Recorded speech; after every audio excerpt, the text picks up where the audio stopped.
आगे बढ़ेंगे। बड़ी खबर देहरादून से है, जहां पर लंदन दौरे से वापस लौटे हैं सीएम धामी। सीएम पुष्कर धामी का जोरदार स्वागत किया गया। बीजेपी पदाधिकारियों ने भव्य स्वागत किया है उनका। हेली पैड पर पहले से ही कई मंत्री मौजूद थे। निवेश के लिए लंदन दौरे को ऐतिहासिक उन्होंने बताया। तो बता दें कि मुख्यमंत्री धामी जो कि लंदन दौरे पर गए हुए थे, वहां से वापस लौटे हैं। ऐसे में उनके स्वागत के लिए तमाम नेता मौजूद रहे। हेलीपैड पर पहले से कई मंत्री मौजूद थे, नेतागण मौजूद थे उनके स्वागत के लिए। इसके साथ ही निवेश के लिए लंदन दौरे को ऐतिहासिक भी बताया गया है। उम्मीद जताई जा रही है उनका जो ये दौरा है उत्तराखंड के लिए वाकई में काफी महत्वपूर्ण साबित होने वाला है। और क्योंकि लगातार निवेश को प्रोत्साहित करने के लिए और निवेश के लिए जो तमाम उद्यमी हैं उनको आकर्षित करने के लिए ये दौरा लंदन का था। और इसका मुख्य उद्देश्य यही था, एक तो उत्तराखंड का विकास और ज्यादा से ज्यादा निवेश लेकर आने का। अब वो वापस लौट आए हैं। ऐसे में हेलीपैड पर पहले से कई मंत्री और नेतागण मौजूद रहे, जिन्होंने उनका स्वागत किया बड़े ही जोर शोर के साथ।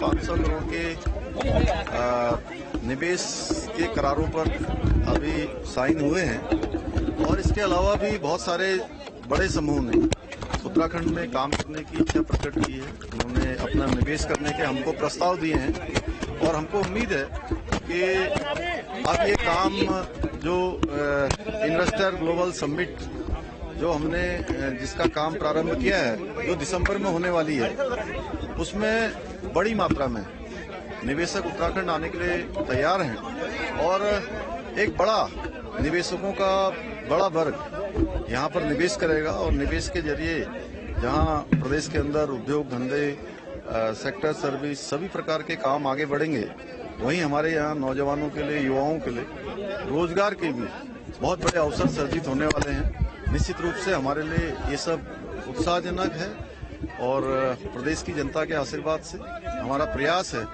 कि आने वाले समय में हमारे राज्य की जो जीएसडीपी है वह भी दुगनी हो, हर क्षेत्र में हमारा राज्य प्रगति करे।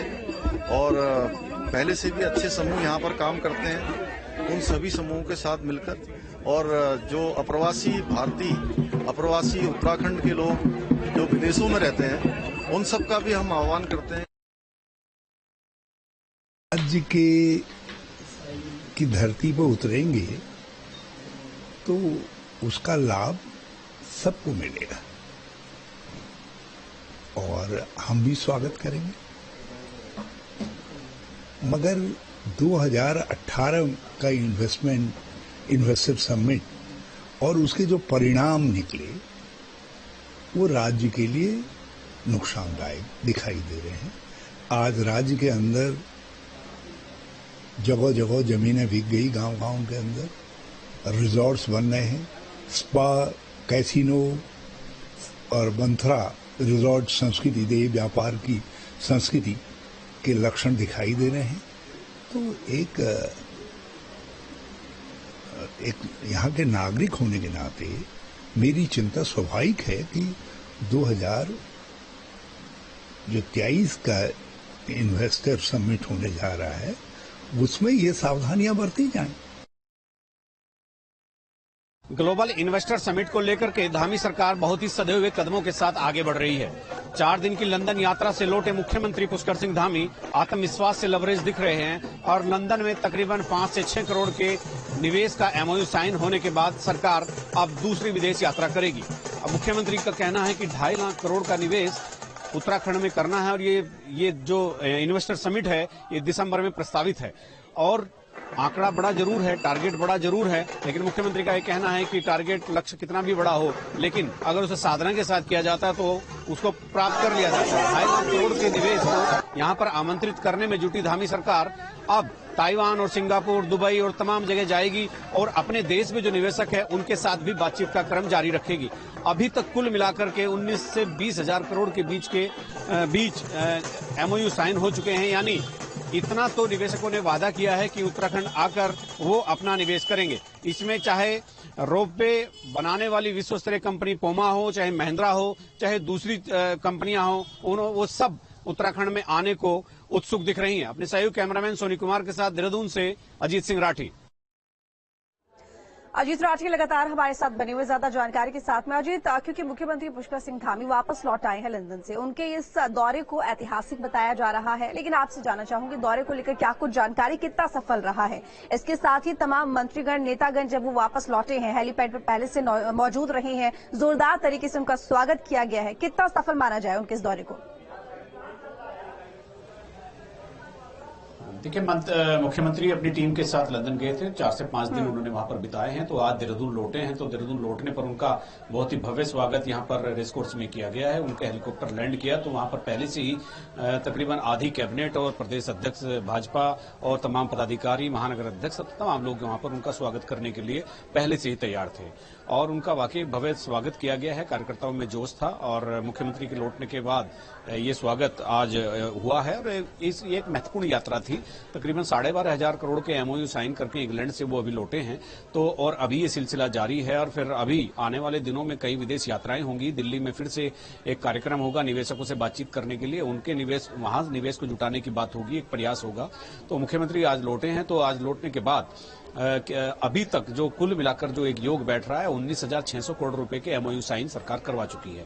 तो इस इन्वेस्टर समिट में और पहली इन्वेस्टर समिट में एक बेसिक फर्क है कि वहां इन्वेस्टर समिट के दिन ही एमओयू साइन हुए थे और यहां पर पहले से ही ठोस कार्य योजना पर काम हो रहा है। अगर सरकार ने पॉलिसी को ठीक से रखा और सिंगल विंडो सिस्टम लागू करके निवेशकों को आने के लिए एक प्रेरित किया तो वाकई ये ग्लोबल इन्वेस्टर समिट जो है ये सफल होगी और राज्य सरकार के लिए, राज्य के लिए, राज्य की जीडीपी के लिए, के लिए, रोजगार के लिए बड़ी एक महत्वपूर्ण एक माइलस्टोन हम कह सकते हैं कि माइलस्टोन साबित होगी। लेकिन चूंकि निवेश की प्रक्रिया में इतनी अड़चने और इतने कानूनी प्रावधान होते हैं, सरकार ने अगर उनको शिथिल कर दिया, जैसा कि दावा कर रही है कि 25 से ज्यादा पॉलिसियों में उन्होंने रिलैक्सेशन दे दिया है, और तो उसका एक वाकई एक बड़ा प्रभाव यहां पर देखने को मिलेगा। लेकिन हरीश रावत चूंकि पूर्व मुख्यमंत्री यहां रहे हैं, वो लगातार 2018 की ग्लोबल इन्वेस्टर समिट को मतलब का मामला सामने रख रहे हैं। तब भी भारतीय जनता पार्टी की सरकार थी। उनका कहना यही है कि अगर केवल रिजॉर्ट बनाने हैं, होटल बनाने हैं और इसी तरह का निवेश यहां पर लाना है तो यहां पर फिर जमीन कैसे बचेगी? जो लैंड बैंक यहां पर तैयार किया गया था इंडस्ट्री के लिए, जहां से रोजगार उत्पन्न होगा, तो वो कैसे होगा? लेकिन सरकार अपनी तरफ से, धामी सरकार अपनी तरफ से दावा कर रही है कि ये ग्लोबल इन्वेस्टर समिट एक ऐतिहासिक होने वाली है और इससे राज्य को बहुत व्यापक पैमाने पर फायदा मिलने जा रहा है। जी ठीक है, चलिए बने रहिए हमारे साथ, बाकी और भी खबरों पर जानकारी लेंगे अजीत आपसे। आगे बढ़ेंगे। देहरादून से इस वक्त की एक बड़ी खबर आ रही है। सीएम धामी की सुरक्षा में बड़ी लापरवाही सामने आई है। स्वागत की होड़ में हेलीकॉप्टर की पंखुड़ी के पास नेता लोग पहुंच गए। जरा सी लापरवाही से बड़ा हादसा हो सकता था। तो देहरादून से इस वक्त की बड़ी खबर, मुख्यमंत्री धामी जब हेलीपैड पर पहुंचे तो वहां पर उनके स्वागत के लिए पहले से ही तमाम नेतागण मौजूद थे, लेकिन स्वागत की होड़ में वो सभी हेलीकॉप्टर की पंखुड़ी के पास पहुंच गए। ऐसे में जरा सी लापरवाही से बड़ा हादसा हो सकता था। तो ये बड़ी लापरवाही सीएम धामी की सुरक्षा में और स्वागत के चक्कर में मुख्यमंत्री धामी के तमाम जो नेतागण हैं, मंत्रीगण हैं, वो हेलीकॉप्टर के इतना करीब पहुंच गए कि वो पंखुड़ियों के पास आ गए। ऐसे में एक बड़ा हादसा भी हो सकता था।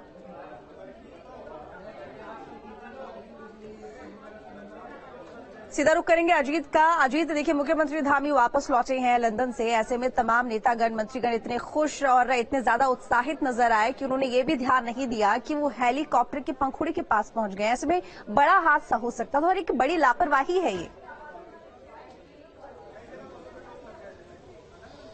बिल्कुल, देखिए, एक तो पुलिस के इंतजाम पर तमाम सवाल खड़े हो रहे हैं, लेकिन पुलिस वहां बेबस हो जाती है जब पार्टी के बड़े पदाधिकारी और कैबिनेट मंत्री जैसे स्तर के लोग जब खुद ही ये नियम और कायदे कानून तोड़ने लगते हैं। तो यहां पर चूंकि हेलीकॉप्टर की पंखुड़ियां रुकी भी नहीं थी, उसके जो ब्लेड थे वो लगातार बहुत तेजी के साथ घूम रहे थे और मुख्यमंत्री अंदर ही बैठे थे। तो ऐसे में मतलब कैबिनेट मंत्री गणेश जोशी सबसे पहले सबसे आगे गए और जैसे ही वो आगे मुख्यमंत्री का स्वागत करने के लिए गए तो जो भारतीय जनता पार्टी के लोग जो पीछे भीड़ में खड़े थे, जिनको पुलिस ने रोका हुआ था, उन्होंने भी वो पुलिस का सुरक्षा घेरा तोड़ दिया और हेलीकॉप्टर के पास जा पहुंचे। ये वाकई कुछ नहीं हुआ, ये गनीमत है और ईश्वर की कृपा है। लेकिन अगर होता तो कुछ बड़ा होता और ये एहतियात पुलिस को बरतनी होगी। और आज के इस घटनाक्रम से देहरादून पुलिस को ये सबक ले लेना चाहिए कि भविष्य में इस तरह की गड़बड़ियां होंगी, गलतियां होंगी तो उसी के फिर सिर्फ ठीकरा फूटने वाला है। ये एक बड़ी घटना थी आज जिसमें बाल बाल लोग बचे हैं और केदारनाथ में पिछले दिनों ऐसी एक घटना हो भी चुकी है, सबको याद है।